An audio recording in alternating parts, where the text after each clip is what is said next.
Welcome to Window Wisdom with Mark. We got a question from Andrea from Pascoe, and let me tell you, it's a perfect day for this question because it's hot and windy. She's asked, what is the best window covering for heat reduction? Well, the first thing is it depends on your budget. So the best internal blind is a honeycomb blind. These blinds have a honeycomb cell which traps the layer of heat. The second is a line drape.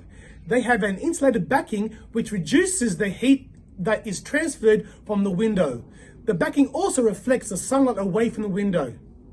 But the best option is any type of outdoor blind, as it stops the heat from hitting the window and heating up the room.